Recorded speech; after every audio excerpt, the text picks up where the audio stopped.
La douleur est une bonne chose, physiquement, parce que c'est votre mécanisme d'autopréservation. Mais la souffrance, c'est quelque chose que vous faites dans votre esprit. Donc la douleur que vous avez dans votre corps, vous la prenez dans votre esprit et la multipliez par 1000 ou par 1 million, selon vos capacités, ou selon à quel point vous êtes stupide, et vous souffrez 1 million de fois plus. Maintenant, la plupart des êtres humains sont comme ça. Ce qui est arrivé il y a 10 ans, ils en souffrent encore. Ce qui pourrait arriver après-demain, ils en souffrent déjà. Ils ne souffrent pas de la vie. Ils pensent qu'ils souffrent de la vie, mais ils ne souffrent pas de la vie. Ils souffrent des 2 facultés les plus fantastiques que seuls les humains possèdent sur Terre. Un sens vivide de la mémoire et une capacité fantastique d'imagination. 87% des gens souffrent silencieusement de leur incapacité à contrôler leurs facultés. Donnez le feu à l'homme qui ne se contrôle pas et le monde partira en fumée. Mais donnez le feu à l'homme qui se contrôle et vous assisterez au début d'une nouvelle ère. Vos pensées, émotions et actions ont le pouvoir de vous aider à construire la vie de vos rêves. Mais ils ont également le pouvoir de vous détruire à petit feu, si vous ne les contrôlez pas. Le Dr Hawkins estime à 87% le nombre de gens sur Terre qui s'autodétruisent sans même le savoir. Vous vous dites peut-être que vous n'en faites pas partie, mais n'en soyez pas si sûr. Dans cette vidéo, nous allons démasquer vos croyances limitantes, qui vous rendent esclaves de la souffrance, et qui vous empêchent de voir le bonheur et les possibilités qui se cachent pourtant sous vos yeux. D'ailleurs, c'est notre 2e vidéo avec Sadhguru. La première a atteint plus de 1,9 million de vues, donc si vous voulez voir plus d'épisodes comme celui-ci, n'oubliez pas de mettre un pouce bleu pour qu'on sache quel genre de contenu vous voulez voir sur cette chaîne YouTube. Et si vous voulez apprendre à reprogrammer votre subconscient et transformer votre vie en seulement 21 jours, cliquez maintenant sur le premier lien dans la description. Vous ne le regretterez pas. Lorsque la vie était sous d'autres formes, comme celle que vous voyez sur la planète,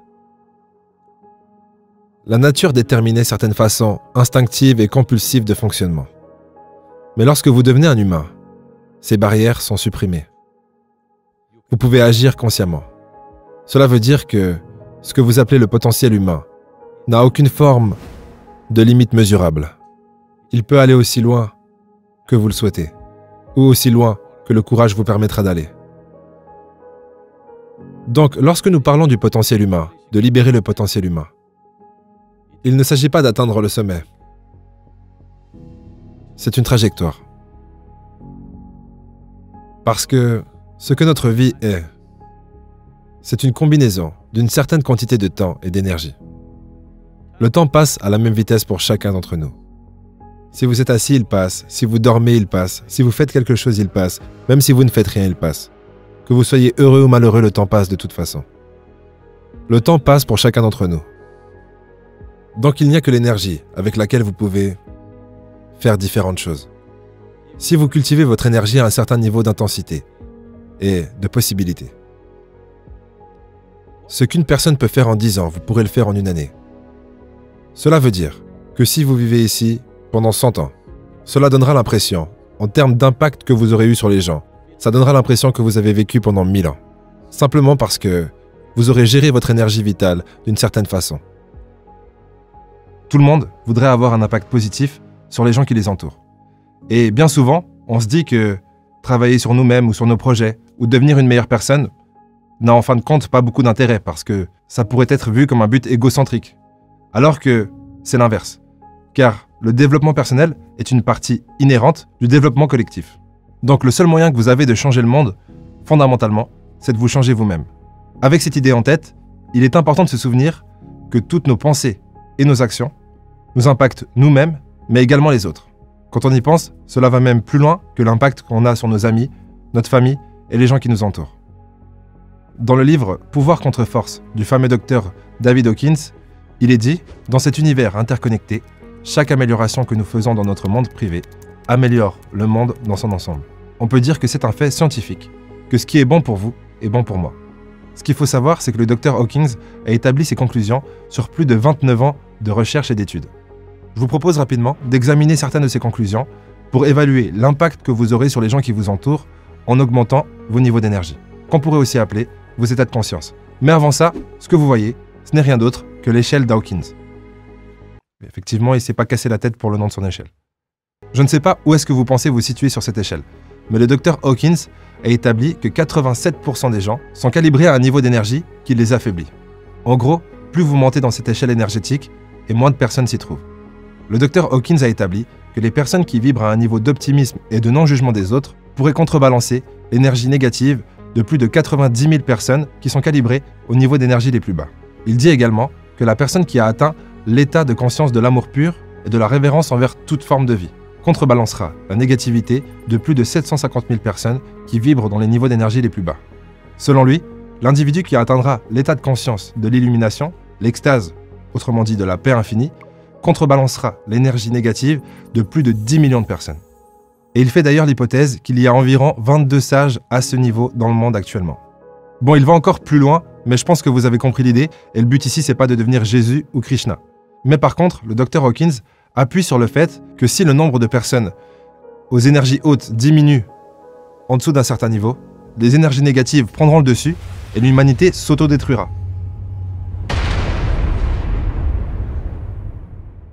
Donc, je pense que ça vaut la peine de travailler sur soi, un minimum. Et pour les personnes qui ne raisonnent pas avec le terme énergie ou avec les idées du monde subtil, je pense que vous n'avez pas besoin de croire en tout ça ou de penser que ces choses existent pour réaliser que votre développement personnel impactera votre entourage. Et votre entourage a un entourage, qui lui-même a un entourage.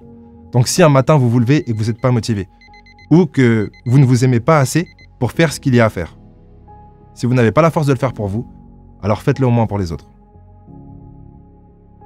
Donc pour moi, un être humain qui a de l'impact, ça veut dire à quel point êtes-vous devenu conscient, c'est très important. Parce que si vous êtes dans des cycles compulsifs, alors votre énergie est gaspillée dans tellement de choses. Si vous observez les gens, dans une journée, prenons 24 heures. Dans tous les cas, la plupart des gens aux États-Unis ont une prescription de 8 heures de sommeil.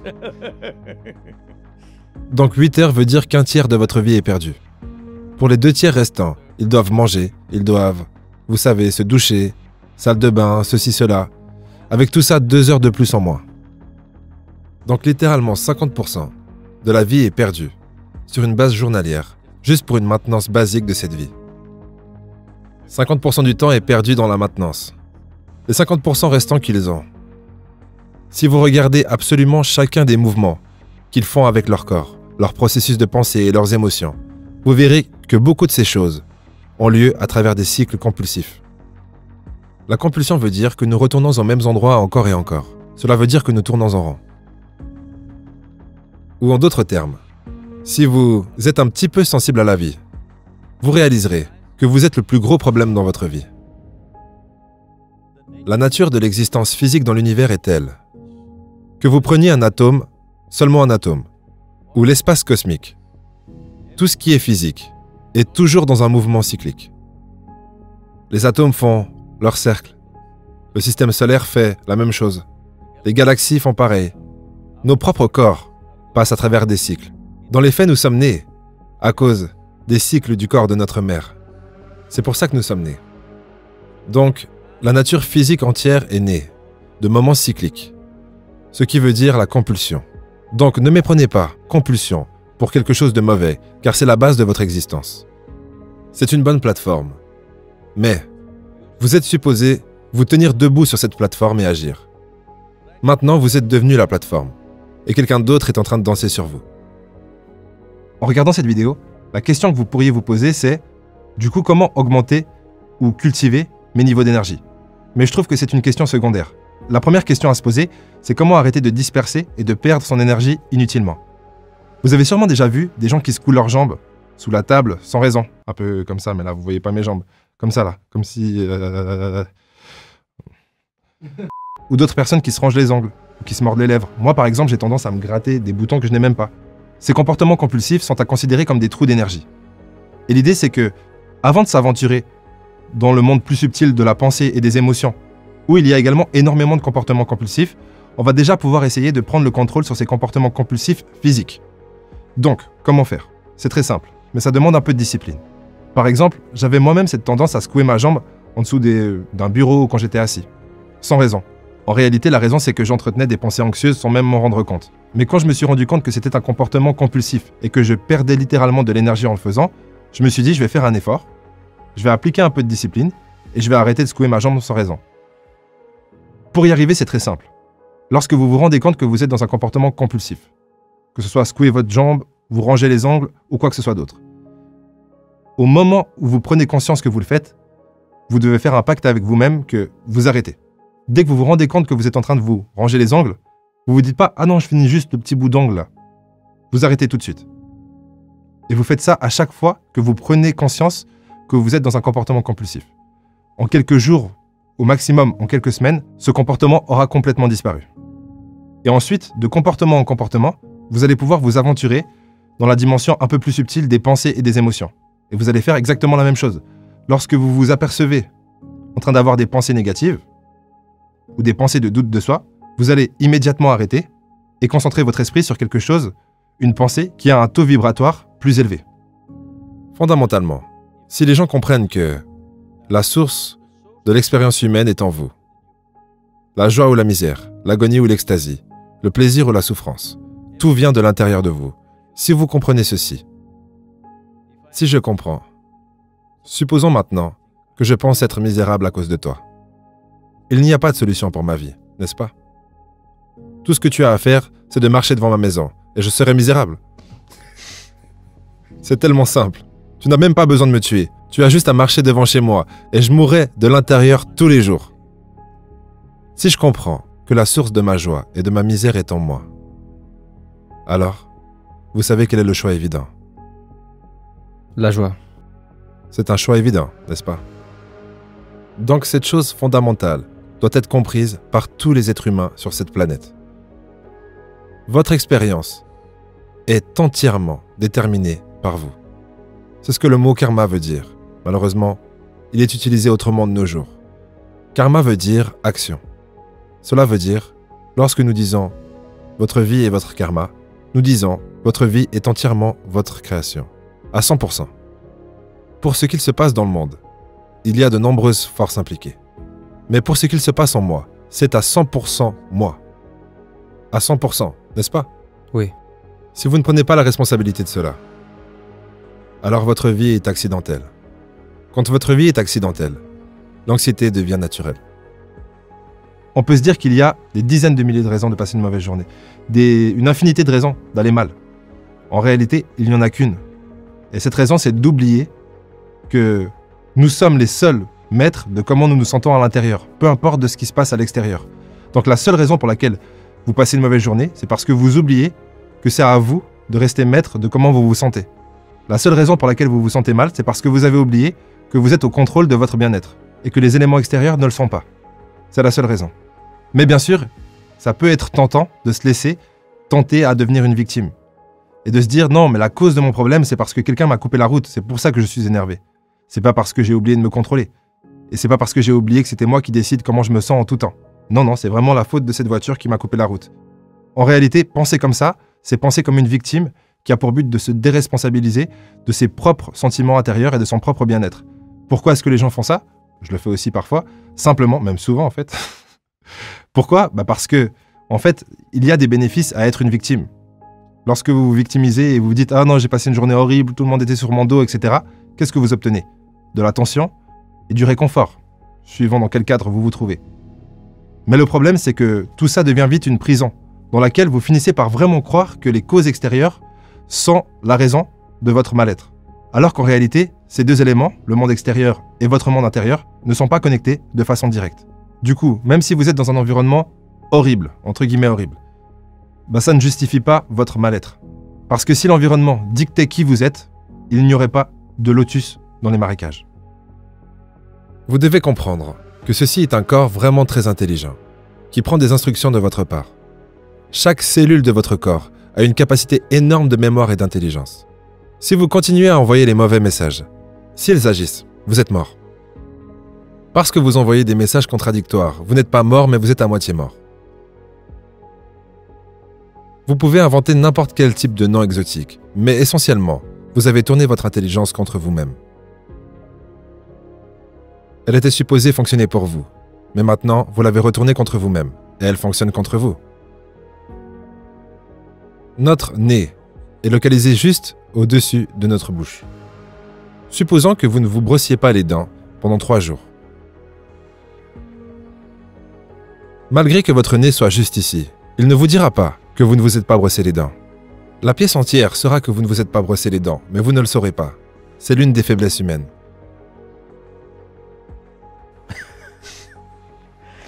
C'est vraiment facile de voir qu'est-ce qui ne va pas avec ce gars ou avec elle ou avec lui. Mais c'est très difficile, cela demande beaucoup d'observation pour voir ce qui ne va pas chez vous. Ce niveau détaillé d'observation est absent pour la plupart des gens. Ils doivent apprendre à le cultiver. Disons que nous avons éteint toutes les lumières. Si les lumières sont allumées, vous pouvez vous promener, marcher, peu importe où vous le voulez dans ce bâtiment. Mais si nous éteignons toutes les lumières, de sorte à ce qu'il fasse nuit noire, où vous ne pouvez même plus voir votre main comme ça. Maintenant, chaque pas que vous prendrez, vous le prendrez avec la plus grande vigilance.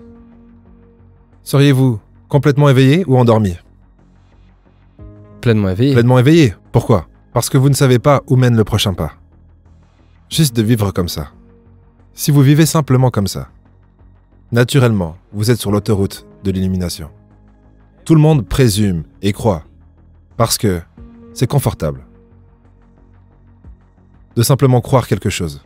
Le simple mot « croyance » veut dire que j'ai des suppositions concrétisées sur lesquelles je ne sais absolument rien. N'est-ce pas? N'est-ce pas le cas? Ouais. Soit vous savez, soit vous ne savez pas. D'où vient la croyance? C'est lorsque vous faites passer ce que vous ne savez pas pour ce que vous savez. C'est la croyance. Mais vous ne pouvez pas croire quelque chose que par vous-même. Donc vous avez besoin d'une centaine de personnes autour de vous. C'est pour ça que les croyants sont toujours en groupe. Et les chercheurs sont tout seuls. Pour moi, l'une des différences principales entre un croyant et un chercheur, c'est que le chercheur va utiliser les mots, alors que le croyant risque bien souvent d'être utilisé par les mots. Si vous vivez dans le monde des mots, où les explications sont les choses en soi, malheureusement, vous êtes en train de vivre dans un monde qui est mort, par défaut. Car la pensée, les mots, ne sont pas vraiment vivants. C'est l'expérience qui l'est. Donc, l'idée, dans un premier temps, c'est d'utiliser les mots et les croyances pour obtenir des expériences de vie qui sont optimales. Parce que tous les mots ont ce pouvoir de nous hypnotiser. Si je répète que je suis la pire personne sur Terre et que j'ai envie de mourir, vite, probablement que je ne serai pas là longtemps. Par contre, si j'utilise des croyances qui m'enrichissent et qui me donnent envie de vivre et d'être productif et de faire ce qui pourrait m'apporter, selon moi, ce que j'appellerais une vie complète, à ce moment-là, les mots vont pouvoir m'aider à faire cela. Par contre, il faut se rendre compte que les mots ont leurs limites. Par exemple, qu'est-ce que respirer? Les mots ne peuvent pas me donner cette réponse. Je vais donner des réponses qui sont mortes, par défaut. Par contre, si je pose la question et que j'essaie d'expérimenter la respiration et que j'augmente le niveau de détail que je suis capable de percevoir consciemment. De cette façon, mon expérience de la respiration et ma capacité de perception de qu'est-ce que ça veut dire est infinie. Par contre, si je réponds par des lettres et des mots, c'est absolument inutile et ça ne me donnera pas plus de réponses. Et il y a beaucoup de choses dans la vie où les mots ne vous donnent pas les réponses que vous cherchez. Et il y a d'autres éléments dans la vie où vous pouvez utiliser les mots pour obtenir une expérience hypnotique qui vous aide à avancer dans la bonne direction. L'idée, c'est de ne pas croire en l'hypnose des mots, parce que les mots sont vides par nature, mais d'utiliser les mots pour vous hypnotiser à atteindre, par exemple, des objectifs, mais d'un autre côté, également retourner à une approche plus expérimentale de la vie, où vous êtes libéré des mots, et de toute forme d'hypnose, et donc d'illusion. Personnellement, j'essaye de trouver un équilibre entre les deux.